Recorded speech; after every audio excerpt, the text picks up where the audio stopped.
Hentikan spekulasi, hapuskan berita yang tidak pasti. Tak pasti, jangan kongsi. Assalamualaikum, salam sejahtera, salam keluarga Malaysia. Anda bersama saya Nadia Nordin dalam Pastikan Sahih, edisi penutup bagi tahun 2021, Jumaat 31 Disember 2021. Dalam kita menyambut kedatangan tahun baharu 2022, ayuh seluruh keluarga Malaysia, sama-sama kita memanjatkan doa agar Malaysia kekal aman, dijauhi dari wabak berbahaya serta segala urusan dipermudahkan dan juga segala doa dan hajat kita dimakbulkan. Untuk makluman anda, bagi mendapatkan maklumat cuaca terkini, anda boleh muat turun aplikasi My Cuaca di telefon pintar anda melalui Google Play atau App Store. Kita mulakan maklumat terkini mengenai COVID-19 di Malaysia. Apa yang boleh kita bawakan pada hari ini adalah sama-sama kita saksikan pada 31 Disember 2021, jumlah kes COVID-19 yang dilaporkan adalah 3,573 kes, menjadikan jumlah kumulatif sebanyak 2,758,086 kes. Maklumat terperinci anda boleh muat naik ke laman COVID Now, iaitu di covidnow.moh.gov.my. Seterusnya, penipuan khidmat bersih dalam talian. Kami bawakan perkongsian kenyataan media pengarah Jabatan Siasatan Jenayah Komersil mengenai penipuan perkhidmatan pembersihan secara dalam talian. Terbaharu, Jabatan Siasatan Jenayah Komersil telah mengesan wujud penipuan yang menawarkan perkhidmatan pembersihan yang palsu dengan menggunakan beberapa nama syarikat berbeza, mengiklankan perkhidmatan pembersihan melalui laman media sosial. Mangsa yang berminat akan diminta untuk berhubung dengan mereka melalui aplikasi WhatsApp. Setelah bersetuju, mangsa akan diminta membuat pembayaran melalui pautan yang dihantar oleh pihak sindiket. Pautan ini kalau anda lihat akan membawa mangsa ke laman sesawang yang kelihatan seakan-akan sama dengan laman sesawang perbankan dalam talian yang biasa digunakan oleh mangsa. Mangsa akan membuat pembayaran namun gagal dan hanya menyedari ditipu apabila mendapati wang dari akaun telah berkurangan. Laman sesawang palsu itu akan menyimpan semua data perbankan yang dimasukkan oleh mangsa dan digunakan untuk mengakses akaun mangsa dan membuat pemindahan wang tanpa pengetahuan mangsa. 10 laporan polis telah diterima melibatkan kerugian sebanyak RM78,888.40. Siasatan dijalankan di bawah Seksyen 420 Kanun Keseksaan yang memperuntukkan penjara 1 hingga 10 tahun dan sebat serta denda jika sabit kesalahan. Ingat keluarga Malaysia, jadikan perkara ini sebagai pengajaran dan iktibar buat kita semua agar sentiasa beringat untuk tidak mudah memberikan maklumat peribadi atau perbankan kepada pihak yang tidak dikenali. Sebarang nasihat dan pertanyaan berkaitan jenayah komersil boleh hubungi pihak polis melalui CCID Scam Response Center di talian 03 2610 1559 atau 1599. Seterusnya, amaran hujan. Amaran hujan berterusan. Kita mulakan dengan Seksyen A, iaitu amaran hujan berterusan kategori bahaya.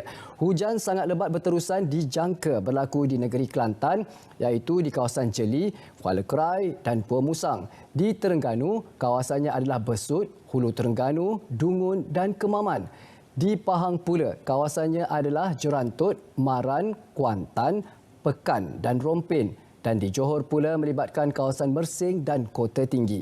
Beralih pula ke Seksyen B, amaran hujan berterusan iaitu kategori buruk, iaitu hujan lebat berterusan dijangka berlaku di negeri Kelantan, iaitu Tumpat, Pasir Mas, Kota Baharu, Tanah Merah, Bacok, Macang dan Pasir Putih. Di Terengganu pula, Setiu, Kuala Nerus, Kuala Terengganu dan Marang. Di Pahang melibatkan Tanah Tinggi, Cameron, Lepih, Temerloh dan Bera. Dan di Johor pula adalah Segamat dan Keluang, dijangka berlarutan sehingga Sabtu 1 Januari 2022. Seksyen C pula kita dapat saksikan amaran hujan berterusan kategori waspada. Hujan berterusan dijangka berlaku di negeri Perlis, Kedah melibatkan kawasan Kubang Pasu, Pokok Sena, Padang Terap, Pendang, Sik dan Baling. Di Perak adalah kawasan Hulu Perak. Di Pahang ialah Raub dan Bentong. Manakala di Johor melibatkan Tangkak, Muar, Batu Pahat, Pontian, Kulai dan Johor Bahru juga dijangka berterusan sehingga 1 Januari 2022. Hujan berterusan juga dijangka berlaku di negeri Sabah, pantai barat iaitu Ranau, Tawau Lahad Datu, Sandakan Telupit, Kinabatangan Beluran dan Sandakan dan Kudat sehingga Ahad 2 Januari 2022. ATM tingkat kesiapsiagaan hadapi gelombang kedua banjir. Selain Kelantan, ATM turut melaksanakan beberapa pendekatan bagi menghadapi situasi gelombang kedua banjir di seluruh negara. Antaranya adalah yang pertama, batalion diletakkan dalam keadaan siap siaga di setiap negeri. Yang kedua, atur gerak pegawai ke semua pusat kawalan operasi bencana negeri atau daerah. Yang ketiga, meletakkan pasukan perubatan ATM dalam keadaan sedia. Yang keempat, koordinasi bantuan pesawat udara ATM. Kelima, hospital dan poliklinik ATM sentiasa dalam keadaan siap siaga. Yang keenam, turut menambah bilangan anggota bagi melaksanakan operasi menghantar barang keperluan serta makanan ke PPS serta kawasan yang terputus hubungan jalan darat serta memasak di PPS. Secara keseluruhan, ATM akan mengatur gerak anggota dan aset ke 86 lokasi di seluruh negara bagi membantu agensi pengurusan bencana negara NADMA serta agensi-agensi berkaitan. Perancangan ATM ini akan dikemaskini dari masa ke masa mengikut situasi banjir di sesebuah negeri dan kawasan.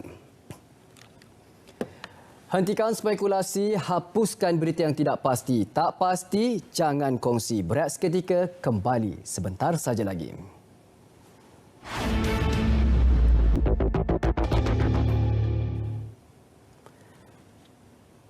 Terima kasih kerana masih lagi setia bersama kami dalam Pastikan Sahih. Seperti biasa, setiap hari Jumaat kami bawakan sudut pandang dan topiknya pada kali ini adalah responsif hadapi bencana, koordinasi agensi kerajaan. Dan seperti yang kita sedia maklum, baru-baru ini Yang Amat Berhormat Perdana Menteri Datuk Seri Ismail Sabri Yaakob telah memaklumkan bahawa kerajaan menubuhkan pasukan petugas khas yang bertanggungjawab menyelaras pengurusan pasca banjir serta persediaan menghadapi kemungkinan gelombang kedua banjir. Dan bersama dengan kita ketika ini di Skype iaitu DCP Datuk Hussein Omar Han, Pengarah Seksyen Penyelarasan Operasi Agensi Pengurusan Bencana Negara. Assalamualaikum Datuk. Waalaikumsalam warahmatullahi Terima kasih kerana sudi bersama-sama dengan kami Datuk. Sama-sama. Ya, baik Datuk. Kalau boleh kita mulakan untuk permulaan ini, kalau kita lihat sejauh manakah logistik dan tenaga kerja untuk memberi tindak balas yang berkesan dalam membantu orang ramai sekiranya berlaku bencana.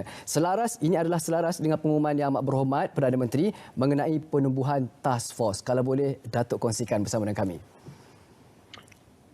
Ya, terima kasih Nadir. Apa yang saya boleh kongsi bersama dengan Nazir dan juga para penonton adalah NADMA sebagai satu agensi pengurusan bencana negara yang menyaraskan seluruh aktiviti berkaitan dengan sesuatu bencana, termasuk banjir. Jadi setiap tahun apabila masuk je pada musim tengkujuh ni, kita panggil monsun timur laut, dan setiap tahun benda ini akan berlaku antara November sampai Mac tahun berikutnya. NADMA akan membuat persediaan yang lebih sistematik dan juga teratur bersama dengan kerajaan negeri dan juga agensi-agensi responder. Jadi dalam monsun timur laut pada tahun ini juga kita telah bersedia daripada bulan Oktober lagi dengan pelancaran bulan kesiapsiagaan negara dan sebagainya sehinggalah sekarang.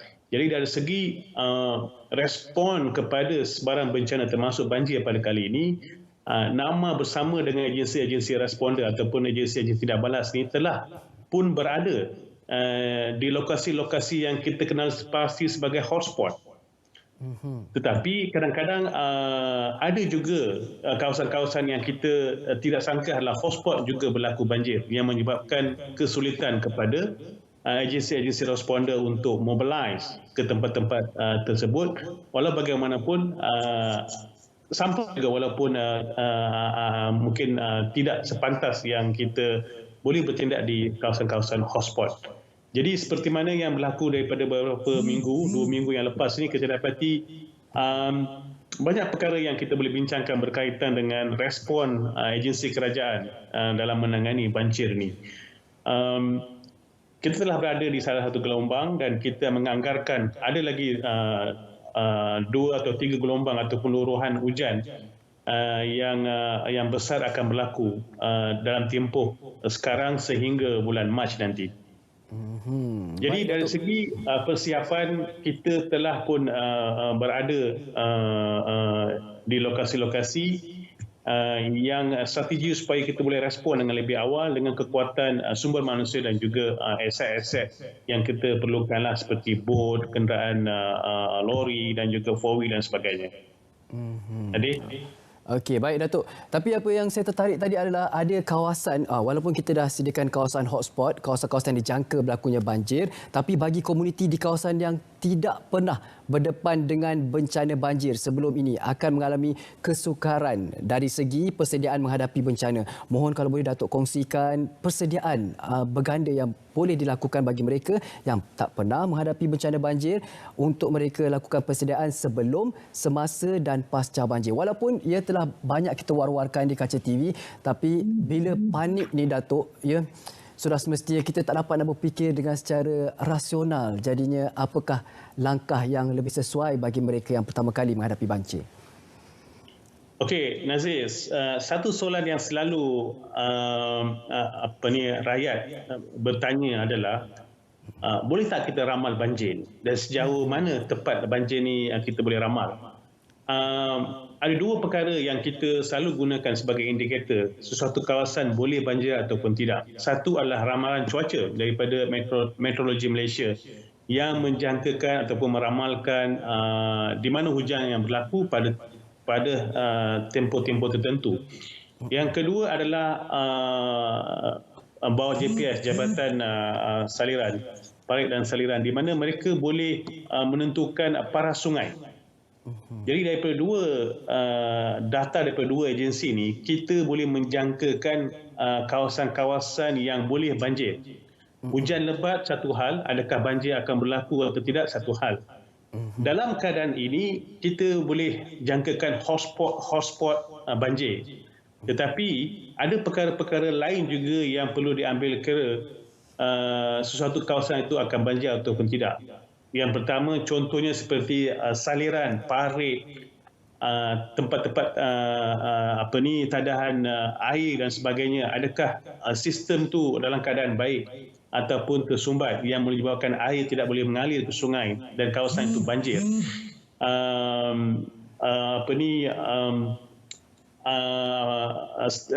Kunci-kunci air dan sebagainya adakah diselarakan dengan baik ataupun tidak. Jadi ada faktor-faktor lain juga selain daripada hujan yang lebat dan juga paras sungai, paras air pasang dan sebagainya yang boleh menentukan suatu kawasan banjir ataupun tidak. Dalam keadaan ini ada kawasan-kawasan yang kita tidak menjangka boleh banjir tapi berlaku banjir. Apa yang saya boleh nasihatkan pada mereka-mereka yang tinggal di kawasan-kawasan yang kita tidak fikir ia akan banjir adalah sentiasa mengikut perkembangan cuaca seperti mana yang dimaklumkan sebelum ini. MyCuaca menyediakan keadaan cuaca ramalan keadaan cuaca pada satu hari yang akan datang ataupun 2 hari yang akan datang. Yang kedua, apa yang perlu ditentukan oleh masyarakat ke kawasan tersebut adalah kalau berlaku banjir, ke mana dia boleh pergi? Kawasan tinggi yang berdekatan adalah di mana? Terutama pusat pemindahan sementara. Kita menyediakan banyak fasiliti kerajaan seperti sekolah dan juga dewan sebagai pusat pemindahan sementara bawah Jabatan Kebajikan Malaysia yang berdaftar. Yang ketiga, menyediakan barang-barang yang berharga seperti dokumen dan sebagainya. Sekiranya berlaku, itulah barang-barang yang boleh perlu selamatkan dahulu. Selain daripada kenderaan-kenderaan dialihkan kepada tempat-tempat yang tinggi apabila disyaki air dah mula naik. Dan yang keempat, bersedia untuk berpindah. Apabila air naik dalam keadaan yang bukan biasa, apabila ada arahan untuk pemindahan sama ada melalui media massa ataupun melalui fizikal oleh pihak polis, pihak berhubung dan sebagainya, adalah wajar mereka berpindah dan tidak menunggu di saat-saat air. Dan yang terakhir sekali, sentiasa berhubung dengan mereka-mereka yang rapat seperti saudara mara atau kawan-kawan ataupun ketua komuniti di kawasan tersebut Jadi ada perhubungan yang sentiasa berlaku untuk mengetahui di mana seseorang itu berada dan sebagainya dan keadaan orang tersebut. Apabila sampai satu masa perhubungan boleh terputus, air elektrik boleh terputus dan sebagainya, yang menyebabkan sukar operasi menyelamatkan mangsa-mangsa banjir ini. Jadi saya sangat mengharapkan walaupun kawasan-kawasan yang bukan hotspot tetapi perlu mengambil tahu perkembangan semasa perkembangan cuaca dan juga keadaan paras air di sungai-sungai berhampiran dan sebagainya. Itu yang saya cadangkan, Nazir. Ya, itu saya suka dengan pandangan Datuk itu adalah walaupun kawasan bukan hotspot tapi pernah dinaiki air perlu juga berhati-hati dan juga peka. Dan pastinya ada di antara kita keluarga Malaysia yang tertanya-tanya bagi yang pertama kali mengalami situasi bencana banjir, aras itu untuk mereka bersiap sedia untuk berpindah tu Datuk, ada yang kata paras buku lali. Tengok pada kadar peningkatan air banjir itu. Jadi seelok-eloknya parasnya di mana supaya mereka ini lebih bersedia supaya tidak tunggu terlalu lama di rumah mereka. Agak sukar untuk menyatakan satu paras yang tertentu sebagai satu panduan untuk berpindah sebab ia bergantung kepada adakah hujan tu berterusan, pertama. Yang kedua, paras sungai, adakah sungai itu adakah secukup besar untuk dia menampung luruhan hujan yang lebat, dan juga keadaan air laut, paras air laut, adakah dia air pasang ataupun air surut. Jadi beberapa faktor ni yang menyebabkan kita sukar untuk menentukan paras mana yang dikatakan bahaya.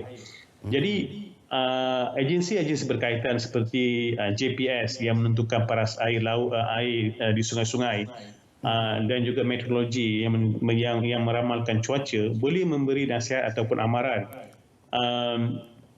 Agensi ini mengeluarkan notis daripada masa ke semasa. Kalau kita lihat ada notis-notis yang selalu viral, ada berwarna merah, maksudnya dalam keadaan bahaya. Bahaya betul. Perlu pindah. Okey. Ada yang berwarna jingga, perlu waspada. Kan?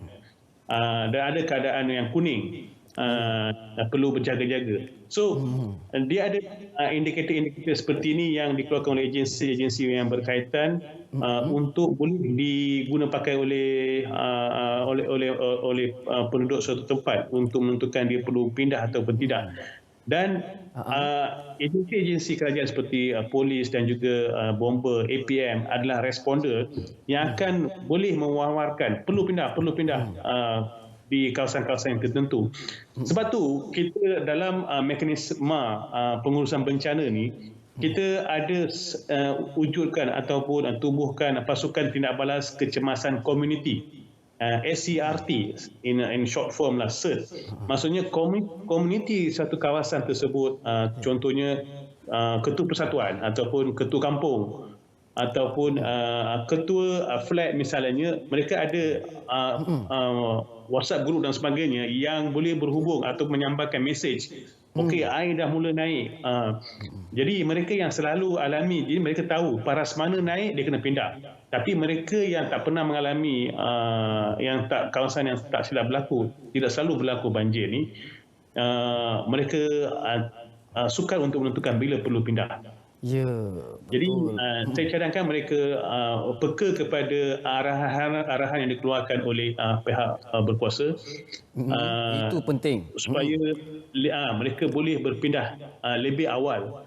So apa yang berlaku yang saya boleh kongsi di Selangor baru-baru ni, apabila keadaan agak getir, maksudnya air dah sampai bubung dan sebagainya, apabila pihak berkuasa menerima aduan ataupun permintaan pertolongan, mereka berikan alamat rumah dan sebagainya. Pada waktu itu jalan pun tak nampak, rumah pun nombor tak nampak. Jadi adalah agak sukar untuk agensi tindak balas untuk pergi ke rumah-rumah yang memerlukan bantuan inilah.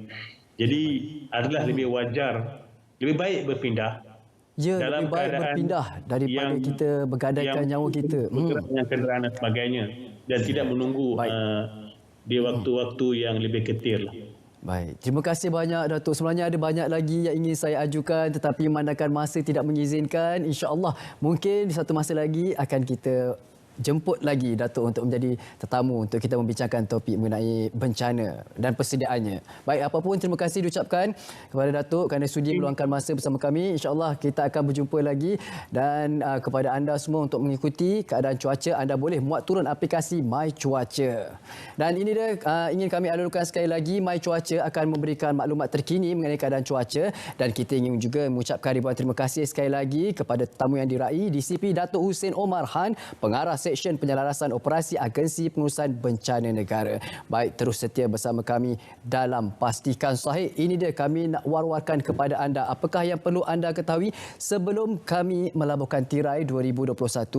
Ada yang ingin kami kongsikan iaitu untuk makluman semua adalah di mana ini adalah jabatan mengenai program Misi Banjir UM 2021, anjuran Jabatan Pendaftaran Universiti Malaya yang telah dilancarkan oleh Naib Chancellor pada 21 Disember 2021.